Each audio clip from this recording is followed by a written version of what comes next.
Muy buenas tardes, queridos hermanos y amigos que nos siguen a través de esta plataforma, los que nos escriben. Gracias por sus buenos deseos.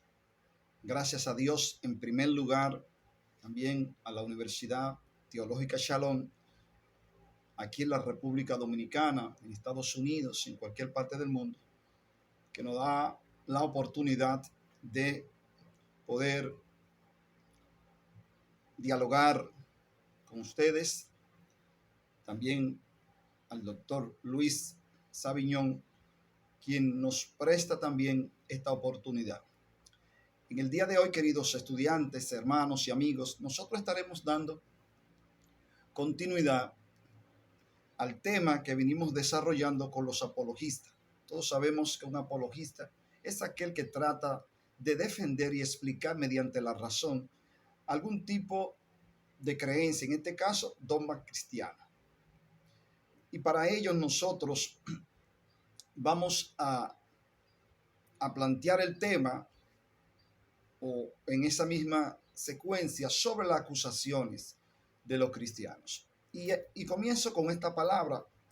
Abro una pregunta. ¿De qué se acusa a los cristianos hoy? ¿Cuál es la acusación que tiene la comunidad contra esas iglesias cristianas? ¿De qué se podría acusar a un cristiano hoy?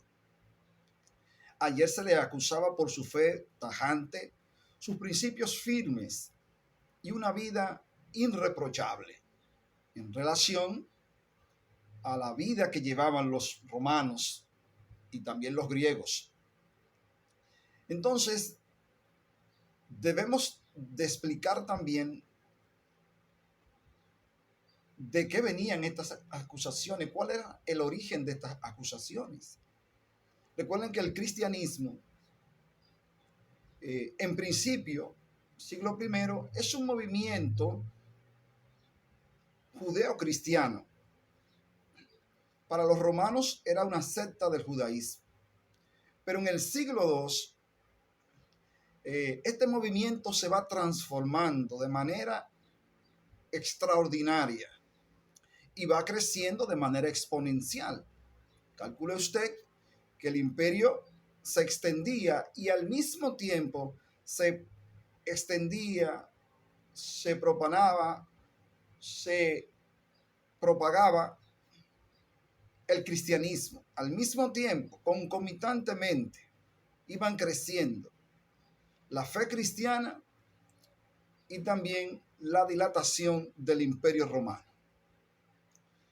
Pero este otro mundo, ya en el siglo II, es una religión atractiva, aunque va a sufrir tenaces persecuciones que van a hacer, si se quiere, temblar los cimientos de la fe cristiana, que va en aumento, va creciendo. Hay que decirle, queridos hermanos, que ya el mundo estaba lleno de muchas religiones. Solamente con pensar en el panteón de Atenas, en el panteón romano, en los dioses de los egipcios, de los babilónicos, es toda una constelación, si se quiere, de ídolos. Pero es más bien el hombre buscando una explicación al vacío existencial que de por sí tienen todas las personas que no han encontrado al Dios verdadero. Entonces, este es un movimiento helenófono. Este es un movimiento ya que los griegos lo están hablando, que los griegos lo interpretan. Las cartas que se escriben es en griego. Entonces es un mundo bastante interesante, una religión bastante abierta. Debo decir que no era la única religión que ofrecía salvación personal, porque muchas veces pensamos que solamente el cristianismo presentaba la salvación personal. Hay que ver los cultos de Cibele, que son cultos mistéricos. Hay que ver el gnosticismo también, que plantea un tipo de salvación a través del conocimiento. La salvación que plantea el cristianismo es a través de la crucifixión, de la muerte de Cristo, ¿no? De ese servicio expiatorio que nos legó el Salvador y que lo permitió el Señor para que todo el género humano pudiera ser salvo. Entonces, como hemos dicho en otra ocasión, aquí vamos a ver una situación de enfrentamiento entre estos grupos, del cual los emperadores tienen pleno conocimiento, ¿no? Lo importante aquí es ver cómo el cristianismo va avanzando, con su forma sencilla, su forma excluyente, ¿no? Va a incluir a todo tipo de persona, a todo tipo de raza, sin ningún tipo de distinción. Entonces, los rumores populares se basaban generalmente en algo que los paganos oían decir o veían hacer a los cristianos. Entonces lo interpretaban erróneamente. Así, por ejemplo, si los cristianos se reunían toda la semana, como lo hacemos nosotros hoy, pues ellos pensaban que esos cristianos estaban haciendo algún tipo de orgía, que esos cristianos algo indecoroso estaban haciendo. Pero eso lo dice el populacho. Y específicamente esos grupos paganos. Se le acusa de ser persona de baja categoría, eso ya lo hemos explicado en otras clases, que son bárbaros, que son ignorantes, en fin. Recuerde que abrimos la clase con una pregunta: ¿de qué se puede acusar a los cristianos hoy? ¿O de qué debemos de cuidarnos los cristianos para que el populacho pues no nos acuse? Todas esas acusaciones eran falsas, ¿no? Pero se repetían y de una manera u otra eso llegaba a los oídos del emperador y de los senadores, en fin. Iba llegando esa tergiversación de la práctica cristiana, cosa que a nosotros no nos debe, es decir, no nos debe de inquietar, porque en esta nueva religión, que es el cristianismo, hasta los pensamientos desviados, hasta los pensamientos desviados eran inmediatamente contrarrestados por los obispos o por los pastores de la iglesia, hasta el pensamiento. Pero una sociedad que no conoce a Dios y una que lo conoce, viven en eterno enfrentamiento. Es importante que nosotros lo veamos y ante esa situación, recuerden que se va a levantar Justino Mártir, Tasiano, entre otros, se van a levantar buscando cómo defender a los cristianos.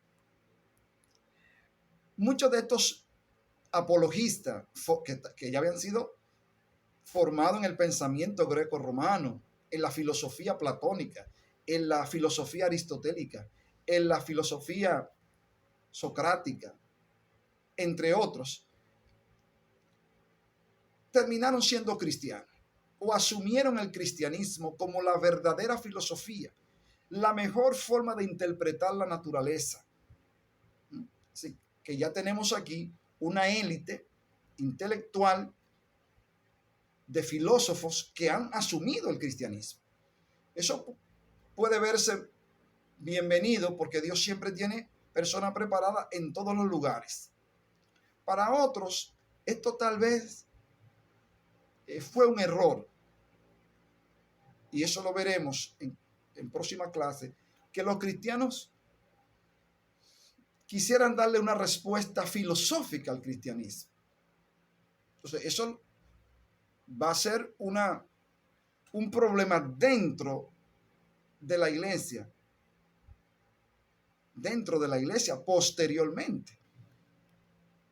Claro, no nos oponemos y no podríamos oponernos nunca, hermanos, a que la educación entre. Ya hemos dicho bastante esto. La educación debe ser una herramienta fundamental en la promoción, en la expansión, en la divulgación del evangelio. Una persona formada puede hacer grandes cosas. Obviamente se requiere que sea una persona arrepentida, que sea una persona que haya tenido un encuentro personal con el Señor, pero que pueda ejercer su carrera y pueda ser útil a la iglesia. ¿Por qué no? Entonces, son puntos encontrados entre los grupos que consideraban que los cristianos no tenían que tratar de explicar el cristianismo a través de la filosofía, sino que ellos tenían que seguir la misma forma en que ellos estaban predicando y ganándose la gente. porque se estaban ganando el mundo entero sin, sin una explicación filosófica. Es importante destacar, pero hay que entender que es posible que muchos hermanos tal vez perdieran la vida ante situaciones que podían tener una explicación de otra óptica, sin tener que exponer la vida. Son reflexiones muy personales, pero estamos de acuerdo que la iglesia tenía que levantarse y ponerse a la altura de las circunstancias.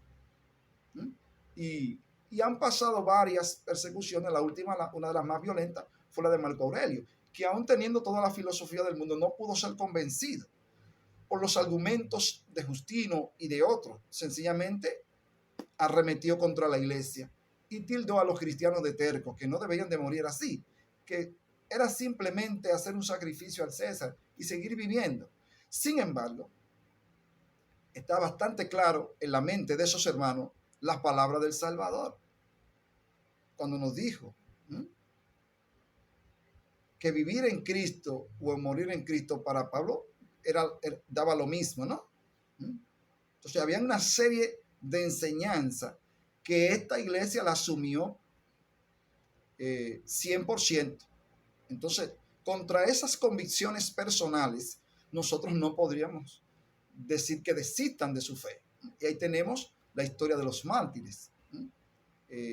Cómo esta gente, aún siendo azotado, aún siendo martirizado, preferían sufrir, como decían ellos, 5 minutos de dolor y no padecer la eternidad entera o perder la gloria.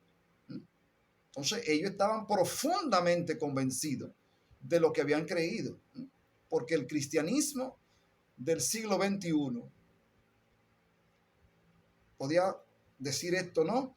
Y no quiero que produzca ningún tipo de roncha, escúcheme el término, pero en la medida en que nosotros vamos avanzando, nosotros podríamos convertirnos de aquí al 2050, 60, quién sabe, en cristianos agnósticos, que sabemos que Dios está ahí, que Él se va a manifestar, pero usted hace su vida normalmente, sin ningún tipo de apego a la institución eclesiástica, sin ningún apego a los escritos bíblicos.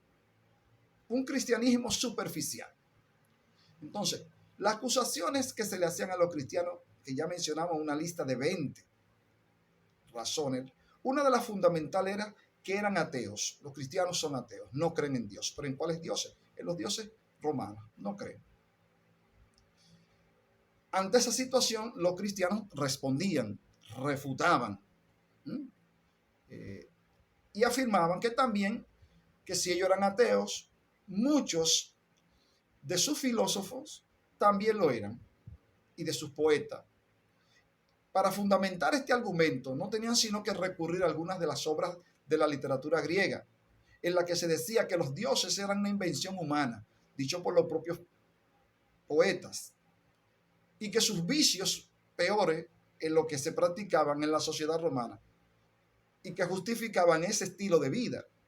Esa es la respuesta que dan los cristianos. En el caso de Arístides, que yo lo he mencionado varias veces, y me gustaría que profundicen sobre la actitud de este gran apologista, que casi nunca se menciona. Se hace mucho énfasis en Justino, en Policarpo y otros. Pero Arístides sugiere que la razón por la que los griegos se inventaron tales dioses fue para poder ellos mismos dar rienda suelta a sus más bajos apetitos. Sí, si hay un Dios que miente, yo puedo decir, bueno, pero el Dios fulano mintió. Si tenemos un Dios que comete adulterio, pues fácilmente ellos podían decir, pero en la mitología tal, el Dios tal es un adúltero, como en el caso de la filosofía griega, donde Zeus, en una foto bastante interesante, una imagen bastante interesante, que la muestra el historiador Augusto Montenegro González, donde Zeus está tratando de violar a Afrodita. Sí, calcule usted, deduzca. Si eso lo dice las Sagradas Escrituras de ellos, o no, no son sagradas obviamente, pero que ellos la tienen como mitología, pero que donde están los dioses, ¿no? Son dioses con características puramente humanas. Entonces, dice Arístide que la razón por la cual ese mundo griego tiene dioses que hacen todo, tienen dioses de la guerra, tienen diosas del amor, tienen diosas de los mercaderes, tiene diosas de la cosecha, en fin, es para justificar y dar rienda suelta a sus apetitos. Teniendo a los dioses, por ejemplo, Tasiano, discípulo de Justino, Tasiano dice que toda la creación ha sido hecha por Dios por amor a nosotros y que por lo tanto es un error adorar a una parte cualquiera de esa creación. Ustedes saben, Dios del viento, Dios del agua, en fin, eso se adoraba. Y al mismo tiempo, y al mismo sentido, Atenágoras dice, Atenágoras, un gran filósofo, yo no adoro al instrumento, dice él, yo adoro al que hace la música. ¿Sí? Están dentro de ese discurso pablino, de las cartas de Pablo, se ve en esta parte que están llenas. Por eso ustedes ven que las cartas de Pablo en el primer siglo, en el año 51 que comienzan a escribirla, hasta el año 53, no tienen esa gran connotación. Pero en el siglo segundo esas cartas de Pablo toman una fuerza extraordinaria y son citadas por Clemente y por los otros padres apostólicos. Es decir, las cartas de Pablo son el fundamento fundamental, valga la redundancia. Ese es el fundamento de la doctrina de los cristianos del primer siglo. Algo fundamental en lo que ellos creen. Las cartas de Pablo van a tomar una fuerza extraordinaria en el siglo segundo. Entonces, ¿qué clase de dioses son esos? Siguen diciendo los apologistas. Que necesitan que se le cuide. También podríamos ver que esto es de manera sarcástica, ¿no? Pero le están diciendo, ¿qué clase de dioses son estos que necesitan que se le cuiden? ¿Qué poder han de tener para cuidar a otros? Dicen los cristianos. En cuanto a la resurrección, los apologistas responden apelando a la omnipotencia divina. En efecto, si creemos que Dios ha hecho todos los cuerpos de la nada, ¿por qué no hemos de creer que puede reconstruirlo de nuevo, aún después de muerto y ya corrompido? Porque los paganos decían que cómo era posible que se iba a dar la resurrección del cuerpo cuando en un momento dado muchas personas fueron comidos por los leones o tragados por alguna ballena o algún tiburón, que cómo era posible que esa gente volvieran a tener un cuerpo otra vez. Eso es otro punto de lo cual se enfrentaban los paganos y los cristianos. Las acusaciones de inmoralidad, por ejemplo. Los apologistas responden a la vez que una negativa rotunda y con una acusación contra el paganismo. ¿Cómo pensar que en nuestro culto se dan orgías de lo que decía al principio? Se le acusa de que en los cultos cristianos hay una orgía sexual ahí. Entonces, los apologistas, le plantean, ¿cómo es posible que ustedes digan que en nuestros cultos se dan orgía y uniones ilícitas, cuando nuestros principios de conducta son tales, dicen los apologistas, que aún los malos pensamientos han de ser desechados? Y eso es una realidad. Todos esos malos pensamientos que pasan por la mente de los cristianos y que de una manera u otra el cristiano se lo puede contar a otro hermano diciendo, hermano, reprende ese pensamiento. Entonces dicen, pero ¿cómo es posible que nos acusen de eso cuando no se ha hecho el pecado, cuando ya se nos está diciendo que está mal hecho? Y está ahí muy impregnada las palabras del Señor. Por último, se acusaba a los cristianos de ser gente subversiva, que se negaba a adorar al emperador. entre otras cosas que ya nosotros conocemos, los cristianos dañan la fibra más íntima de la sociedad, decían ellos. ¿Quiénes? Los que lo acusaban. Cosas que no son ciertas, ¿no? Que nunca fueron ciertas.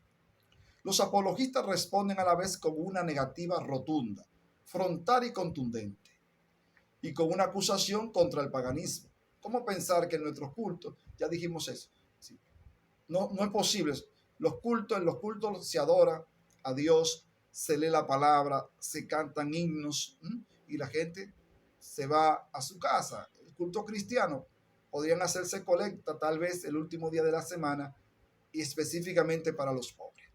A tal acusación los apologistas responden diciendo en efecto que se niegan a adorar al emperador. Sí, los cristianos le están diciendo directamente: nosotros no adoramos hombres. Nosotros no adoramos hombres. En efecto, se niegan a adorar al emperador o a cualquier criatura, pero que a pesar de ello son súbditos leales al imperio. Porque ya Pablo lo había expresado en Romanos capítulo 13. Y la Biblia nos manda a respetar a las autoridades. Esos cristianos estaban bastante claros. No eran subversivos, estaban de acuerdo a lo que hacía el imperio. Sí, respetaban. Me imagino que todos esos crímenes no estaban de acuerdo. Como los hermanos que viven en países que son potencias mundiales. Esos hermanos viven ahí, esos hermanos adoran a Dios ahí. Y no importa el presidente que esté, sea liberal o sea conservador, los cristianos saben por la Biblia que tenemos que respetar a las autoridades y orar por ellos. Dice Pablo que oremos por las autoridades para que podamos vivir en paz. Entonces, estamos claros en eso. Y los cristianos del segundo siglo están bastante claros. Nosotros no adoramos, no podemos postrarnos ante la persona del emperador. Como los cristianos, nosotros elegimos a un presidente. Es un mandato que todo cristiano tiene que ejercer, tiene que cumplir. Usted tiene que votar, ir a las urnas, porque eso es un mandato constitucional y Dios está de acuerdo con eso. Nosotros tenemos el derecho a elegir y ser elegidos. Tenemos problemas muchas veces que hay hermanos que tienen aspiraciones políticas y el concilio se lo impide. En otros países, el deseo sería que todos los candidatos fueran cristianos. Pero miren que el asunto de las mentalidades de los concilios. No, fulano es un buen candidato, el pueblo lo pide, pero la iglesia se lo impide. En Estados Unidos eso no es un problema, por lo menos en algunas iglesias. Entonces, volviendo a los apologistas, dicen: nosotros lo que no arrodillamos ante la presencia del emperador, pero nosotros le servimos. Somos súbditos leales. Lo que el emperador necesita no es que se le adore, sino que se le sirva. Miren qué principio más contundente. Que estos principios, hermanos, son los que van a tomar esos primeros movimientos revolucionarios muchas veces contra esas monarquías que eran eternas, hermano. Monarquías que duraron 70 años. Deduzca usted. Estos cristianos del siglo II, estamos diciendo, el emperador no necesita que usted lo adore. El emperador lo que necesita es que usted le sirva. Frases lapidarias de estos cristianos del primer siglo. Lástima que estas enseñanzas y estas reflexiones sobre la historia del cristianismo no se le enseñan a los hermanos para que ellos sepan el verdadero rol que le toca jugar en cada sociedad. Sí. Y le explicaba eso a algunos hermanos. Los cristianos están llamados a ser cola o cabeza. Inmediatamente la gente dice, según la Biblia, Deuteronomio 28, 27, Dios nos ha llamado a ser a nosotros cabeza y no cola. Pero casi la gente siempre explica esto desde el punto de vista económico. Tal vez es el trasfondo del capítulo. Pero también hay otras cosas que usted puede ser cabeza y no cola. Usted puede ser cabeza en una universidad. Usted puede ser cabeza en su población, en su comunidad. Usted puede ser cabeza como un gran director de educación, gran director en el área de la salud. Eso se llama ser cabeza también. Usted puede ser un gran regidor cristiano, un gran senador cristiano, un gran presidente cristiano, y eso también es cabeza y no cola. Entonces, estos cristianos no están a la defensiva, no están dejando el mundo a un lado. Estos cristianos son verdadera luz y verdadera sal. Lo que el emperador necesita no es que se le adore, sino que se le sirva. ¿Y quienes mejor le sirven? Son quienes ruegan al único Dios verdadero por el bienestar del imperio y del César. Lo mismo que dijo Pablo, que oremos por ellos. Pues los cristianos seguían haciendo eso permanentemente. Nunca estuvieron atrás, sino al frente, a la vanguardia, nunca en la retaguardia. Siempre estuvieron, como dicen algunos políticos, a la cabeza de la marcha, a la cabeza de la manifestación. Por eso fueron ganando tanta gente, por su formalidad, por su entrega, por su amor a la persona, pero también por su posición frontal contra las cosas que estaban malas. En conclusión, queridos hermanos, cuando se niegan esos cristianos de adorarle, son los mejores súbditos con que cuenta el emperador. ¿Miren qué enfoque tienen ellos? O los filósofos y cosas también que ellos asumían también, esos hermanos. Aun cuando se niegan a adorarle, los cristianos son los mejores súbditos con que cuenta el emperador. Si los cristianos son los mejores ciudadanos con los que puede contar cualquier gobierno, ya sea en Estados Unidos, en la República Dominicana, en cualquier parte del mundo, porque es un ciudadano que cumple, un ciudadano honesto. Ya le dije, el que hayan 2 o 3 que cometan error o tengan un momento de debilidad, eso no significa que todo el cristianismo lo sea. ¿Okay? Y eso lo han testificado grandes políticos aquí en la República Dominicana. Por eso vamos creciendo, la población cristiana va creciendo, pero muchas veces no como quisiéramos que creciera, así con formación y determinación, no solamente ir al cielo, sino también con coadyuvar en todos los problemas sociales que enfrenta nuestro país y que puede enfrentar cualquier país del mundo. Los cristianos están ahí para ir al cielo, pero también para corregir, enfrentar los males que afectan esa sociedad o ese país. Pues constantemente se presentan las necesidades del imperio ante el trono celestial. Y por ello son, como dice el discurso de Dioneto, los cristianos son el alma del mundo, dice Dioneto. ¿Qué son los cristianos? El alma del mundo. En resumen, los apologistas dan testimonio de la tensión en que viven los cristianos en los primeros siglos. Es decir, ellos son de los primeros porque es una situación, hermano, que afectó todos los órdenes, lo político, lo económico, lo social, lo judicial, lo legal. Muchos cristianos se les estaba prohibiendo ir ante un tribunal a defenderse. Entonces, estos apologistas, con una formación bastante alta, bastante buena, decidieron defender la fe cristiana. Al mismo tiempo que los cristianos rechazan el paganismo, tienen que enfrentarse al hecho de que ese paganismo ha producido una cultura valiosísima. Es decir, cuando leemos los escritos de Platón, en la República y otros, tenemos que entender que esos hombres fueron iluminados y que realmente su pensamiento ha trascendido. Es decir, el hecho de nosotros ser cristianos no quita que nosotros reconozcamos los aportes que han hecho muchos seres humanos a través de la historia.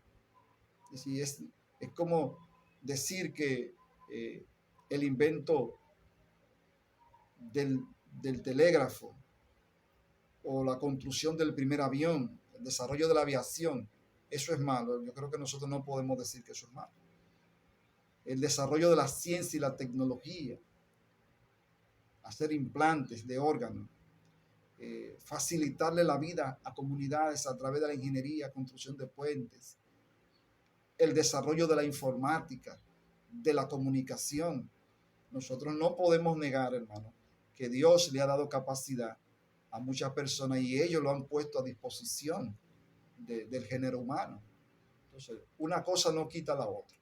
Al tiempo que aceptan la verdad que encuentran en los filósofos, ¿sí? Esta clase de cristianos está de acuerdo que hay cosas valiosas, que hay cosas importantes, como nosotros podemos reconocer en la psicología, en la antropología, que hay cosas importantes en la psiquiatría, que hay cosas importantes en las matemáticas, hermano, en tantas ciencias que ayudan a que nuestra vida hoy en día se haga un poco más cómoda. Entonces nosotros no podemos negar eso.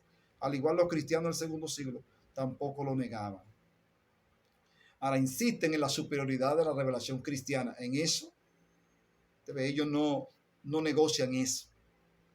Al tiempo que se niegan a adorar al emperador, y en ese mismo emperador les persigue siguen orando por él. Fíjense, los cristianos siguen avanzando. Esas muertes, esas destrucciones de sus propiedades, la pérdida de su riqueza, ellos siguen orando por el emperador. Eso no lo detiene a esos cristianos. Obviamente, es importante que veamos que el error nunca se presenta en toda su desnudez y crudeza, a fin de que no se descubra, obviamente, antes bien se viste alegadamente para que los incautos crean que es más verdadero que la verdad misma. Tenemos que estudiar a Ireneo de Lyon y sus 7 cartas que él fue escribiendo cuando iba camino a su martirio. Se ha acusado a Ireneo de ser un alegórico, de dar explicaciones bíblicas a través de la alegoría, y ustedes saben que eso genera algún tipo de confusión, o podría generar algún tipo de confusión en aquellos hermanos que no están bien fundamentados. Mucha gente se convertía al cristianismo y no veía en él, o no veía en él carente de trasfondo. Al contrario, cada cual tenía a él su propia experiencia y su propio conocimiento. Eso es un problema que hasta el día de hoy nosotros lo vemos muchas veces. La gente se convierte y ya la gente es un predicador, la gente es un maestro. Entonces, ahí vienen los grandes errores, las grandes herejías que se cometen. Cada quien interpreta el texto sagrado como lo entiende mejor. Por eso les exhortamos a que vengamos a la universidad, que vayamos a los centros teológicos, que nuestros líderes se puedan formar, porque conocemos, hermanos, que todavía no manejan un texto de la Escritura y ya tienen rangos ministeriales, o ellos mismos se lo atribuyen. Entonces, esa forma contribuye a que el error se propague, a que la confusión se propague. Entonces, veremos en lo adelante cómo la iglesia tuvo que lidiar con esos trasfondos. Esta variedad de trasfondos fue de gran valor para la iglesia y en todo caso era señal de la universalidad del evangelio. En eso estamos claros. Pero en otra parte, esta situación se presentaba para que algunos comenzaran a ofrecer su propia interpretación. Por ejemplo, los cristianos de la parte oriental del imperio tenían ideas completamente contrarias a los cristianos en la zona del norte del África. Sí. Tal vez no había una unidad de un solo cristianismo. Era un cristianismo que en cuanto a Cristo podían estar unidos, pero en cuanto a la interpretación no era lo mismo. Sí, habían comunidades en Alejandría que eran potentísimas, hermano. Las que estaban en el norte del África, en Cartago. Cada una de estas iglesias, de estos cristianos, hermanos, entendía la palabra o la interpretaba completamente diferente. Mientras otros la veían de manera sana, de una manera universalista, otros la veían de otra forma. Y de ahí la importancia del depósito de la fe. ¿En qué van a creer estos cristianos? Recuerden, hermanos, que este es un mundo ya helenófono. Y este es un cristianismo que está mezclado con la filosofía griega. Y de ahí lo que muchos han dicho, que tal vez fue un error. Pero ustedes, en la medida en que vayan estudiando, van a sacar su conclusión. Es un error mezclar el cristianismo con la política. Se degrada el cristianismo cuando en vez de hacer proselitismo cristiano, estamos haciendo proselitismo político dentro de la iglesia. ¿Es justificable eso? Entonces la iglesia del segundo siglo se va a encontrar con esa situación también. Por eso algunos dicen que no había un solo cristianismo, sino que habían distintos cristianismos, que cada quien creía. Entonces surge aquí la dificultad en el caso de la iglesia orientales sobre la persona de Cristo. Ya en esa zona se está cuestionando o se está estudiando, analizando la naturaleza de Cristo, la relación del Hijo con el Padre, la relación del Padre con el Hijo, la relación del Espíritu Santo. Es decir, todo eso se está cuestionando, se está analizando. Las iglesias del norte del África son todas de una visión alegórica. Sería bueno ver esto, ¿no? Cuando hablamos de alegorismo, estamos hablando de iglesia o de pensamiento alegórico, es darle una connotación física, darle una connotación espiritual. Es decir, cuando los hebreos estaban en Egipto, estaban presos físicamente o espiritualmente. Lo que la escritura nos dice es que estaban siendo esclavos del imperio egipcio. Ya la conjetura si era espiritual o no es un asunto muy personal. Sí. Entonces tenemos el otro extremo. Hay grupos que son completamente literalistas. Explican la Biblia de forma literal, sin ningún tipo de interpretación. Entonces, el otro extremo es que hay gente que lee la Biblia e inmediatamente comienza a hacer interpretación. Y hay la importancia, queridos pastores, queridos líderes, hermanos, de estudiar hermenéutica y de estudiar homilética, de profundizar en los temas teológicos, para saber cuándo se puede hacer interpretación y cuándo no se debe hacer interpretación. Porque ambos extremos se cometen errores. En leer todo literalmente o tratar de interpretar todo de forma alegórica, ¿no? A manera de comparación, a manera que tal vez esto fue lo que se quiso decir. Cuando no se tiene a ciencia cierta el conocimiento producto del estudio y de la investigación. Obviamente no estamos quitando la revelación, en este caso, la parte que Dios pueda revelarle a los escritores y ellos pues escribir, porque hay cosas que son reveladas, que no están en las Sagradas Escrituras, que Dios se las reveló a geógrafos, al escritor sagrado, y él la escribió. Entonces, la iglesia va a entrar en ese proceso también de interpretación. Las iglesias no interpretan igual las Sagradas Escrituras.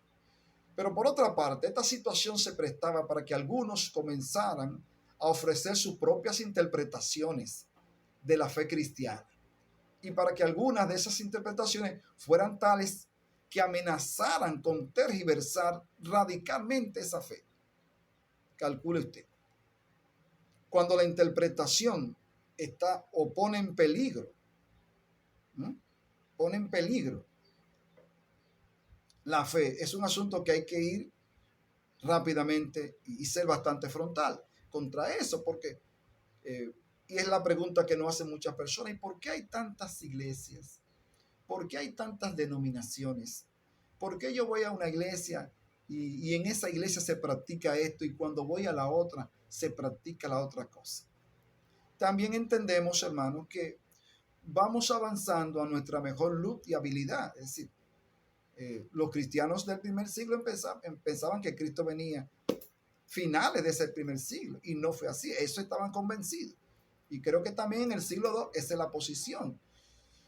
Sin embargo, Dios se ha reservado otras cosas para cada generación. Entonces es importante ir a nuestra mejor luz y habilidad, no cerrando, siendo flexible al momento de estudiar las Sagradas Escrituras, no asumiendo conceptos absolutos, porque hace tiempo que la ciencia abolió el concepto absoluto de las cosas. Hay cosas que las sabemos, hay cosas que las podemos entender, pero hay cosas que todavía la ignoramos, que no las sabemos. Entonces tenemos que ser honestos, tenemos que ser flexibles y no asumir que el conocimiento que tengo es el absoluto y que es la única verdad que existe.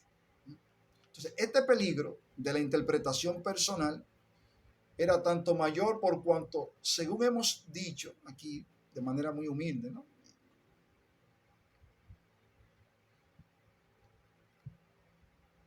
Anteriormente el espíritu de la época era radicalmente sincretista.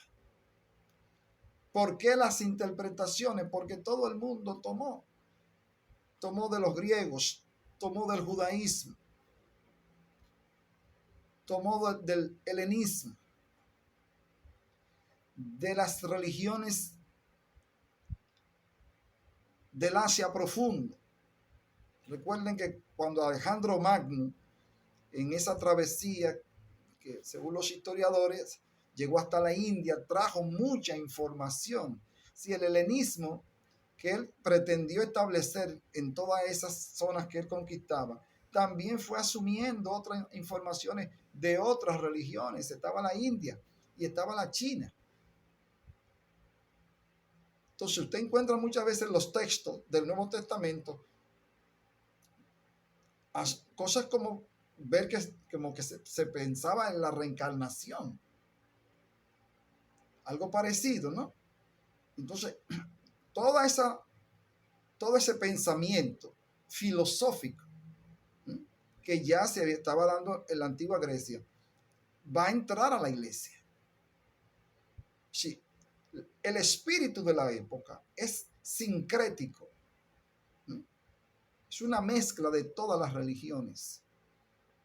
Y cada quien partía por donde entendía que era mejor, ¿no? Lo que se podía adaptar. Entonces, mucha gente que entró al cristianismo mezcló filosofía griega con filosofía con cristianismo y mezcló también judaísmo, ¿okay? Que es lo que mucha gente ha pensado, tomar del hinduismo lo mejor, tomar del islamismo lo mejor, tomar del catolicismo lo mejor y tomar del judaísmo lo mejor y hacer un cóctel de religiones. Otros hacen un mercado de religiones también, donde usted puede escoger la religión que más le agrade. De todo eso hay y ha existido y parece ser que seguirá existiendo, porque los cultos mistéricos en esta sociedad están tomando fuerza. Están tomando fuerza. Gente que ya no cree en el cristianismo. En el caso de Europa, las iglesias se quedaron vacías, hermano, en Europa. La gente está practicando otra cosa y por eso ustedes ven también el crecimiento del Islam y de otras religiones que la gente le está asumiendo, si dejando atrás el cristianismo, el judaísmo, el catolicismo, en fin. Entonces, la cultura del siglo II y III es una cultura sincrética, es decir, donde se une, donde hay una relación, un maridaje, un cóctel de religión. Lo que mucha gente buscaba no era una doctrina única. Son cosas que se han dado en los últimos años también. Siglo pasado, específicamente las 2 últimas décadas del siglo pasado, estuvo bastante fuerte el asunto de la nueva era y de todo este sincretismo religioso. Sino un sistema de religión que de algún modo combinara todas las doctrinas, tomando de cada uno un poco de cada uno, lo que acabo de explicar. Eso era lo que se estaba planteando. Pero esa diversidad de creencias también ponía en riesgo, o pondrá en riesgo, la unidad del cristianismo y también del mismo imperio. Recuerden que hay una combinación letal que es política y religión. Cuando ellas se pueden unir, hacen cosas extraordinarias, ¿no? Esta combinación, y se da en todos los aspectos y también se da en todos los lugares. Lo que estaban en juego, por tanto, no era sencillamente a tal cual elemento del cristianismo, sino más bien la cuestión fundamental de si la nueva fe tenía un mensaje único y qué sentido en ese mensaje era único. Es decir, si los griegos tienen cosas buenas, si el hinduismo tiene, si el helenismo tiene cosas buenas, si el panteón romano hay dioses ahí que tienen cosas buenas, y si el cristianismo tiene cosas buenas, pues vamos a unir todo eso. Eso es lo que se plantea. Ante esta situación surge el gnosticismo. Es un tema bastante amplio que Ireneo lo va a enfrentar.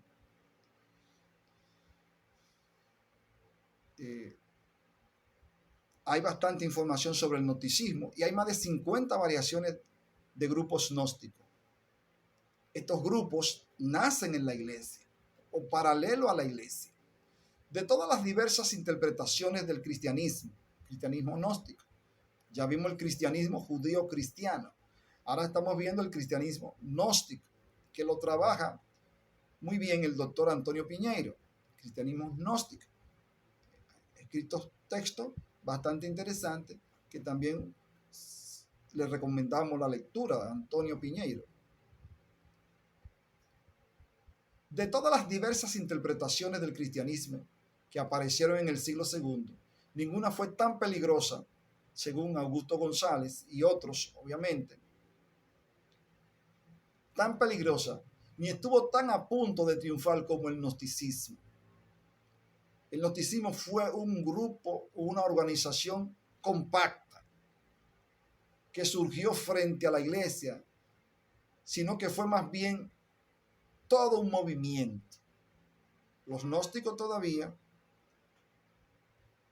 tenemos reflejo. Hay algunos países que están bastante fuertes. El asunto de las logias siempre se le ha comparado con el gnosticismo. Pero era opuesto al cristianismo. Existió tanto dentro del cristianismo como fuera de él, y que dentro del cristianismo trataba de reinterpretar la fe en términos que resultaba inaceptable para los demás cristianos. Porque el gnosticismo, a grosso modo, plantea que las personas se pueden salvar a través de un proceso de iniciación, pero específicamente a través del conocimiento.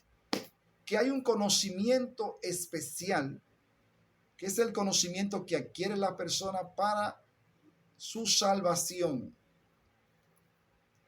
Entonces el gnosticismo está impregnado de filosofía griega. Tiene de todo un poco, porque ese era el espíritu. Entonces el gnosticismo ya no plantea el asunto de la salvación a través de la sangre de Cristo, sino a través del conocimiento. Por eso es tan importante que leamos el libro de Colosenses y también la carta de Juan, ¿no? Porque los gnósticos también van a hacer una interpretación errada del primera de Juan, capítulo 4, y el libro de Juan también, que ese es el libro donde los gnósticos pues tienen bastante, según ellos, bastante fundamento. Como movimiento, el gnosticismo fue siempre amorfo y por tanto resulta imposible señalar hacia un jefe. Algunos apuntan hacia Basílide, otros hacia Valentín, y también otros se orientan por Simón el Mago, que lo encontramos en los Hechos, que para algunos ese es el fundador del gnosticismo.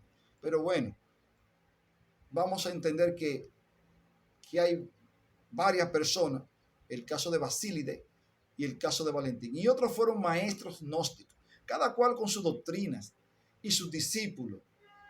Pero el sincretismo del gnosticismo era tan que su doctrina y escuela se confundían, y en el día de hoy resulta difícil al historiador cristiano distinguir entre ellas. El término gnosticismo viene de la palabra griega gnosis, que quiere decir conocimiento. Según los gnósticos, su doctrina era un conocimiento especial, ¿sí? Y que el que lo poseía eran personas completamente especiales y reservadas, y que estas personas poseían un verdadero conocimiento. Entonces, esos grupos ya se sentían superior a los demás cristianos, a los demás grupos cristianos. Además, parte de esa doctrina consistía en la clave secreta mediante el cual se logra la salvación. Es decir, la salvación no es a través de Cristo, no, sino a través o mediante claves, mediante estudios profundos. Hay que iniciarse con un maestro gnóstico, específicamente en la zona norte del África o en otra zona. Deduzca usted. La salvación era la preocupación principal de los gnósticos, sobre la base de muchas doctrinas que circulaban en esa época. Los gnósticos creían que todo lo que fuese materia era necesariamente malo. Y eso lo veremos posteriormente. Para los gnósticos, lo más importante es la parte espiritual, que eso no es más que un enfoque platónico, el platonismo. Recuerden que para Platón, lo hemos explicado, hay una parte, el mundo está dividido en un mundo espiritual y un mundo físico. Por tanto, el mundo físico no lo creó Dios o el gran ser, sino que es más bien un invento de sabiduría y, en fin, y Achabos y otros, todo tiene una explicación bastante amplia de los gnósticos. Sí, para los gnósticos, el creador de este mundo no es el gran Dios. Para ellos no es el gran, no, Dios no es el gran Dios, sino el Dios del Antiguo Testamento. Es un Dios para ellos que no tiene sabiduría, porque la materia es mala, todo lo que está creado es malo. Y eso podríamos explicarlo y verlo mejor cuando estudiamos las cartas de Ireneo enfrentando a los gnósticos. Para ellos hasta el cuerpo es malo, todo es malo. Si la materia es mala, es pecaminosa. El ser humano, según ellos, es un espíritu eterno que de algún modo ha quedado encarcelado en este cuerpo, puesto que el cuerpo es la cárcel del espíritu, dicen los gnósticos. Y plantean que uno tiene que cuando uno sale del cuerpo, ya, uno se libera, muy parecido, porque son gnósticos también, algunos religiosos de la India. Fíjense que ellos muchas veces el cuerpo lo creman, ¿no? Y plantean ellos que una vez el cráneo se quiebra, ¿no? Entonces el alma de nosotros se libera. Así que este cuerpo es una cárcel. Sin embargo, Pablo dijo que nuestro cuerpo es templo del Espíritu Santo. Pero eso es el pensamiento gnóstico.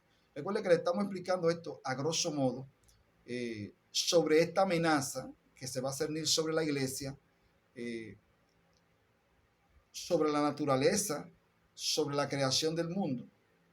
Es por eso que en el Timeo de Platón vemos, porque los gnósticos lo toman de ahí, de esa filosofía platónica, del Timeo, donde hay una explicación del universo, es decir, quién construyó todo esto, quién lo creó. Los judíos, a través del Antiguo Testamento, fue Dios que lo creó. Pero ellos entienden, ¿y por qué este mundo hay tanta maldad? No puede ser que un Dios bueno haya creado un mundo con tanta maldad y tantas desigualdades. Se planteaban ellos, ¿no? Entonces, para los gnósticos, esto simplemente es un reflejo de las cosas que hay más allá, ¿verdad?, de este mundo material. El propósito último, de los gnósticos es entonces escapar de este cuerpo y de este mundo material en el que estamos exiliados. La imagen del exilio es fundamental para el gnosticismo. Este mundo no es nuestro verdadero hogar. Fíjense que se mezclan cosas de verdad y cosas que no son. Aún más, este mundo, al igual que el cuerpo, es material y no es sino una cárcel para el espíritu, un obstáculo para la salvación, dicen ellos. De ahí la posición, ¿no?, de los gnósticos, que todo es un reflejo. ¿Cómo explicar entonces el origen del mundo y del cuerpo? Los gnósticos afirman que originalmente toda la realidad era espiritual. El ser humano no tenía intención alguna de crear un mundo material o el ser supremo, sino un solo mundo espiritual. Eso es lo que ellos conciben. Con ese propósito fueron creados varios seres espirituales. Cada maestro gnóstico ofrecía una lista distinta de tales seres y algunos llegaban hasta 365 seres. Esa es la explicación de los gnósticos. En todo caso, uno de estos seres espirituales, distante del ser supremo, ellos entienden que hay un ser supremo, fue el causante de este mundo. Según algunos gnósticos, lo que sucedió fue que Sofía, o sabiduría, que así se llamaba aquel ser espiritual, quiso producir algo por sí sola y el resultado fue un aborto. Eso es nuestro mundo, un aborto del espíritu, dicen los gnósticos, y no una creación de Dios. Pero continúan los gnósticos planteando, puesto que este mundo había sido creado por un ser espiritual, siempre quedaron en algunas personas chispas o porciones de espíritu. Para los gnósticos, no todo el mundo tiene espíritu o es espiritual. Los gnósticos plantean que hay personas que están irremediablemente ordenadas para la perdición y que hay algunas personas que están seleccionadas para la salvación. Ese es un pensamiento gnóstico y lo plantea Ireneo en su defensa contra los gnósticos. Si dicen, algunas personas son espirituales y fueron escogidas para la salvación. Por eso el asunto de ver y analizar el asunto que hemos visto, si hemos sido seleccionados o no para la salvación y otras personas no, siempre ha sido un debate. Los gnósticos planteaban esto también, que no todo el mundo se salvaba y que hay personas que fueron destinadas para la perdición y otros para la salvación. ¿Quiénes se salvan? Los que tienen ese conocimiento superior. Entonces, en algunas personas hay chispas o porciones del espíritu. Esos elementos espirituales son los que están encerrados dentro de los cuerpos humanos. Si hay gente que son gente espiritual. Pero en Juan capítulo 3, verso 16, 17, ustedes lo saben. Porque de tal manera amó Dios al mundo que ha dado a su Hijo unigénito para que todo aquel que en él crea no se pierda, mas tenga vida eterna. No está diciendo que Dios seleccionó un grupito de personas para que sean salvos. Sí sabemos que Dios selecciona a alguna persona para una obra especial. Dios puede seleccionar un pueblo para que a través de ese pueblo el evangelio sea propalado, sea expandido. Estamos de acuerdo. Y estamos conscientes de que Dios llama a algunas personas con un llamado especial. Ahora, el llamado a la salvación entendemos que para todo el género humano, porque Él es el Padre creador. Los gnósticos también pensaban que los que se salvan son un grupo reducido de personas, aquellos que tienen la chispa espiritual dentro de ellos. Esos elementos espirituales son los que están encerrados dentro de los cuerpos humanos, plantean ellos, y que es necesario también liberar. En el gnosticismo cristiano también habían gnósticos fuera del cristianismo. Este mensaje es Cristo. Dicen ellos, ese mensajero es Cristo. Según los gnósticos cristianos, lo que Cristo ha hecho es venir a la tierra para recordarnos nuestro origen celestial y para darnos el conocimiento secreto sin el cual no podemos regresar a las moradas. Si muchos de los gnósticos también evitan tener familia, porque ¿para qué tener familia? ¿Para qué? Y muchos se abstienen de las relaciones coitales. ¿No sabían? Muchos de los gnósticos, o una línea de los gnósticos. Podríamos decir todo, ¿no? Porque le dije, hay más de 150 variedades de gnósticos. Puesto que Cristo es un mensajero celestial, dicen los gnósticos, y puesto que el cuerpo y la materia son malas, la mayoría de los gnósticos cristianos pensaban que Cristo no podía haber tenido un cuerpo como el nuestro. ¿Debe? Y eso es otro tema que lo vamos a explicar. Y con estos temas, Constantino se va a encontrar con una iglesia dividida sobre la naturaleza de Cristo. Entonces, los gnósticos entienden que Cristo no vino en carne. Ya Juan lo había dicho, primera carta de Juan, creo que verso 3 o capítulo 3. Entonces, la materia es mala, esta carne es mala, la creación es mala, todo lo que vemos es malo. Los gnósticos planteaban que sí, y que eso no lo hizo el gran ser, sino que lo hizo el Dios de los judíos o el Dios del Antiguo Testamento, que es un Dios torpe. Planteaban esos gnósticos que estaban en el cristianismo, que asumieron el cristianismo y que desprecian el Antiguo Testamento. La mayoría de los gnósticos cristianos pensaban que Cristo no podía haber tenido un cuerpo como el nuestro, un cuerpo que piensa cosas malas, que tiene necesidades. Algunos decían que su cuerpo era pura apariencia, una especie de fantasma, dicen los gnósticos, que parecía su cuerpo físico por medio de milagroso, sí, lo que posteriormente se va a conocer como el docetismo.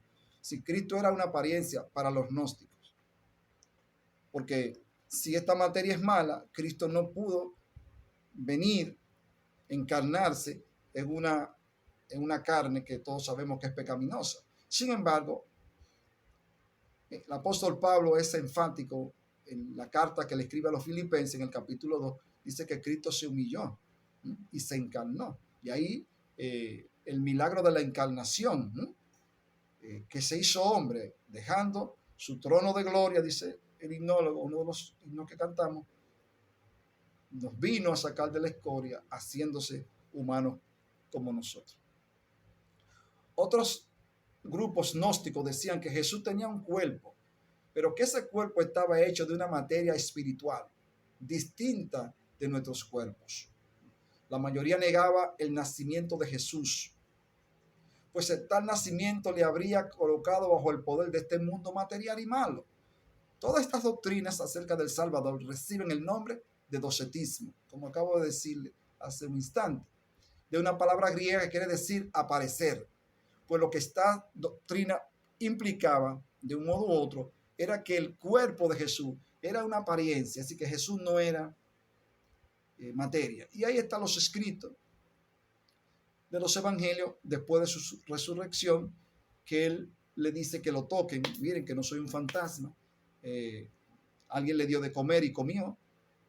Entonces, ahí el pensamiento doceta de los gnósticos es confrontado, porque él resucitó, compartió, se dejó tocar por Tomás, porque ellos entendían que tal vez era un fantasma. Entonces aquí los escritos del año 70, antes de que el siglo II entraran estas controversias, que llegarán hasta el siglo III, importante decir, y hasta el cuarto. Y Constantino va a encontrar todo un cristianismo completamente dividido. Él pensaba que iba a encontrar un cristianismo unido, como él lo veía, muy organizado, pero en el fondo, cada quien pensaba de manera distinta. Y fíjense cuál es la génesis de eso. La génesis de eso es que no todo el mundo puede interpretar como quiera las escrituras. Debe haber un orden, debe haber gente formada, que haya investigado, que haya leído lo suficiente y sobre todo que tenga la fe en Cristo para creer. Esta ha sido la realidad del cristianismo. Y por eso, ya ustedes saben, hay tantas denominaciones, tantos grupos cristianos, pero igualmente sucede en otras religiones también. En el hinduismo también hay una variedad inmensa de creencias. Así que no solamente en el cristianismo se ha dado, sino que es permanentemente hay una reinterpretación. Y no sabemos si es esa dinámica lo que le imprime vida al cristianismo y a los demás grupos religiosos. ¿Por qué esa diversidad de interpretación?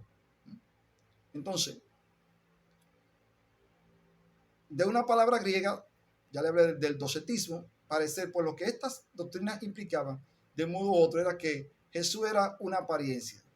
Según todos los seres humanos tienen espíritu, ya le dije, para los gnósticos no todos los seres humanos tienen espíritu. Algunos no son sino seres carnales. Eso lo plantea Ireneo en su defensa en contra de los gnósticos, que lo pueden ustedes buscar y leer las cartas de Ireneo, o yo mismo se lo puedo hacer llegar. Algunos no son sino seres carnales, por tanto están irremisiblemente condenados a la destrucción. Algunos pueden pensar que esto es predestinación, pero ya los gnósticos lo decían, que hay gente que y entendemos que todos estamos llamados a la salvación. Ahora, no todo el mundo hace caso al mensaje de la salvación, pero ya los gnósticos decían eso. Hay gente que no tienen espíritu, por tanto están irremisiblemente condenados a la destrucción. Cuando este mundo físico sea destruido, esa gente también van a ser destruida. En cuanto a los espíritus encarcelados dentro de los espirituales, por la larga han de salvarse, porque su naturaleza es espiritual y necesariamente han de volver al reino espiritual. Si para ellos hay un grupo que se va a perder porque no tiene espíritu, y hay otros que nos vamos a salvar como quiera. Esto dio origen también, hermanos, a que grupos, entendiendo que el cuerpo era malo, pues lo sometiéramos a grandes torturas, a suplicio. El caso de los estoicos. El caso de los estoicos, que cuando entraban en discusión con Pablo, le decían, ¿y por qué tú aguantas todos esos golpes que te dan, esas injurias, esos maltratos? En el mismo Filipenses. Entonces Pablo respondía, bueno, no es que yo tenga fuerza, es que yo todo lo puedo en Cristo que me fortalece. Ahí es que está la esencia del por qué yo resisto, ¿no? El golpeo, el maltrato, la situación que se generaban a Pablo, que eran muchísimas. Entonces, hay gente que está destinada a la salvación, aparentemente según los gnósticos, y hay gente que está determinada a la perdición. ¿Okay? Porque hay gente que tiene el espíritu, y ese espíritu que es de Dios le garantiza a ellos la salvación y la vuelta al reino. Le decía que estos grupos se dividían entonces porque si la carne es mala y al fin y al cabo estamos destinados a la perdición, comamos y bebamos. Entonces muchos de esas personas se inclinaban a todos los hábitos negativos, a la promiscuidad sexual, a la bebida, porque según ellos no tenían el conocimiento y estaban destinados a perderse. Porque esos gnósticos introdujeron eso en la iglesia. Y eran los tipos que andaban con el pecho parado, porque ellos tenían un conocimiento superior. Y eso siempre se ha visto, gente que cuando se pavonean, hermano, porque tienen conocimiento superior, y ven a los otros con el rabo del ojo, ¿no? Como dicen, y escúcheme el término soez que acabo de emplear, pero ese conocimiento superior. La iglesia primitiva tenía el conocimiento sencillo, pero esa mezcla, entonces los cristianos veían estos grupos, estos gnósticos, gnóstico o gnosis, conocimiento, y gnosticó, el que tiene el conocimiento. Entonces iban haciendo división en la iglesia. Y habían grupos que entendían, bueno, yo no tengo el conocimiento. Bueno, tú estás destinado a perderte. Entonces la gente se daba todo tipo de placeres y en eso moría. El otro grupo entonces decía, bueno, pues si la carne es mala, yo voy a tratar de que esos apetitos no me dominen, ¿no? La misma situación. ¿Okay? y que veremos que se van a prolongar en la iglesia del segundo y tercer siglo. Entre tanto, queridos hermanos, que hemos de vivir aquí en esta vida, ¿cómo entonces tenemos que vivir en esta vida? Tenemos un grupo que se pierde, un grupo que se salva. Bueno, si yo me voy a salvar, yo voy a hacer todas las cosas que me den placer, porque al fin y al cabo me voy a morir. Ante esta pregunta, los gnósticos respondían de dos modos distintos. La mayoría decía que puesto que el cuerpo es la cárcel del espíritu, lo que hay que hacer es castigar al cuerpo para debilitar su poder sobre el espíritu y para que sus pasiones no nos atraen. Entonces, eso es lo que planteaba. Bueno, somete esa carne en suplicio, ayuno, destruye esa carne, destruye el templo. Otro, en cambio, sostenían que puesto que el espíritu es por naturaleza bueno y nada puede destruirle, lo que debemos hacer es dar rienda suelta al cuerpo. Y ya nada puede destruirle. Lo que debemos hacer es dar rienda suelta al cuerpo y a sus pasiones. Y así hay personas que entienden que como Dios, entre comillas, los llamó hacia la salvación, y como esa salvación fue Dios que te llamó, tú puedes hacer lo que tú quieras. Tal vez esa salvación para algunos no se pierde. Entonces, si ya Dios te llamó, dicen ellos, no, el espíritu es bueno como quiera. Y nada puede destruir ese espíritu bueno. Entonces yo lo que tengo que vivir mi vida. Dar rienda suelta al cuerpo y a sus pasiones, porque al fin y al cabo yo tengo un espíritu bueno y eso nadie lo va a destruir. En consecuencia, mientras algunos gnósticos abogaban por un ascetismo extremo, otros practicaban el libertinaje. Durante todo el siglo II, el gnosticismo fue una amenaza seria para los cristianos. Los principales dirigentes de la iglesia se le opusieron tenazmente, porque veían en él, hermanos, una negación de varias de las principales doctrinas cristianas. La creación la negaban los gnósticos, la encarnación y la resurrección.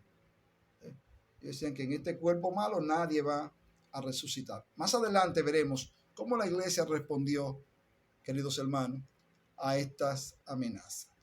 Nosotros hemos llegado a esta parte final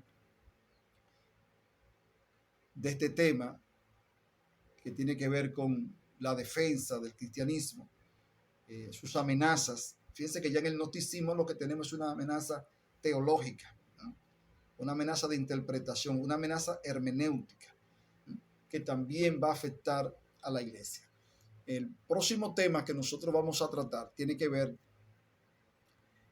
con la llegada de Constantino al poder. ¿Okay? ¿Cuál es la situación que se genera con esta llegada? Sin embargo, hay que ver otras situaciones que se van a dar dentro de la iglesia. Ya vimos el gnosticismo, tenemos que ver el marcionismo, ¿no? Y la respuesta que le da la iglesia en ese sentido a esos grupos, porque ya le dije, esta amenaza ya no es una amenaza política, no es una amenaza de violencia, sino que ahora el punto es el fundamento cristiano. ¿Qué están creyendo los hermanos cristianos con relación a la salvación? De mi parte ha sido todo, queridos hermanos y estudiantes. Gracias por su atención. Nos vamos a ver en una próxima entrega, si así Dios lo permite. Dios le bendiga, Dios le guarde.